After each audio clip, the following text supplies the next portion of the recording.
নাই। যে সমস্ত বদমাশরা এদেশে হত্যাকাণ্ড গুমের মাধ্যমে এদেশে একটা নতুন রাজত্ব কায়েম করতে চায়, তাদের জন্য কোনো হিউম্যান রাইটস আসে নাই, তাদের জন্য কোনো সামাজিকতা আসে নাই।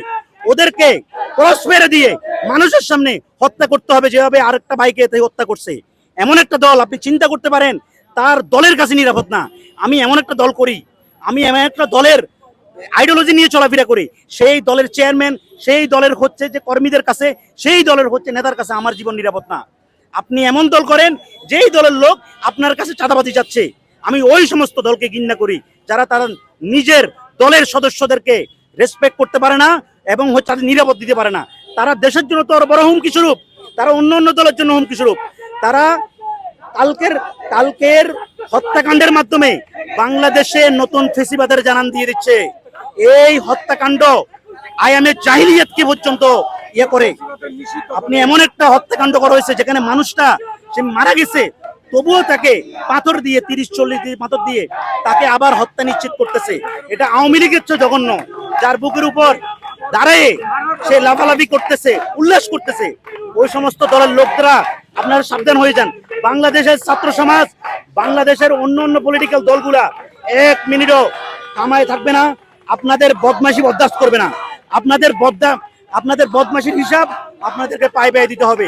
এবং এই নেতাকর্মী যারা যুবদলের সেন্ট্রাল কমিটির যে সমস্ত সদস্যগুলা, তারা 5 তারিখের পর থেকে এই পর্যন্ত যত ধরনের ফাইজলামি, যত ধরনের বদমাশি, যত ধরনের মক ক্রিয়েট করা, সমস্ত বাংলাদেশের আইন শৃঙ্খলার যে অবনতি করা, এগুলো বিএনপি, যুবদল এবং অন্য অন্য সংস্থাগুলো করতেছে। আমাদের বৈষম্য বিরোধী ছাত্র আন্দোলনের ছেলেপেলেরা এবং আমাদের এনসিপির সদস্যরা, এনসিপির সেন্ট্রাল কমিটির থেকে শুরু করে আমাদের বাংলাদেশ যত নেতাকর্মী চেষ্টা করতেছে যে এদেশের পুলিশিং ব্যবস্থাকে, এদেশের আইন শৃঙ্খলা ব্যবস্থাকে ফাংশনিং করার জন্য।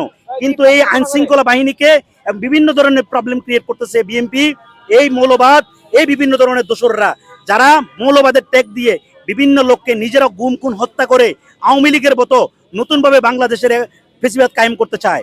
আমি সাবধান করে দিচ্ছি ওই সমস্ত দলের লোকদেরকে, যারা তোমার কর্মীদেরকে হত্যাকাণ্ডের প্ররোচনা দিয়ে আবার বলো যে আমি তার হত্যাকাণ্ডের ইয়ে নিব না। আপনি ওই দলের ওই নেতারা এতদিন পর্যন্ত মিষ্টি খাইতে পারছেন, এতদিন পর্যন্ত টেন্ডারবাজি খাইতে পারছেন, সেই দলের নেতা যখন আজকে বিপদে পড়ছে তখন আপনি বলেন সে আমার দলের না, তাকে বহিষ্কার করলাম। বহিষ্কার শেষ কথা নাও, আপনার দলকে, আপনার পুরো ফাংশনকে এটার দায়ভার ব্যবহৃত হবে। আপনি কোনোভাবে 24-এ আপনার 71 এবং 24-এর যে আন্দোলন, গণ আন্দোলন, এটা থেকে আপনি কখনো হচ্ছে যে পায়চারা করতে পারেন না। আপনি সবসময় বলেন যে আমি স্টেক হোল্ডার, আমি হচ্ছে যে পুরো বৈষম্য বিরোধী ছাত্র আন্দোলন পুরো সিস্টেম আমি কভারেজ করছি। আপনারা আসলে কি গণঅভ্যুত্থানের শক্তি না বাটপার না জালিম, এটা কালকে হত্যাকাণ্ডের মাধ্যমে আপনারা প্রকাশ করে দিয়েছে।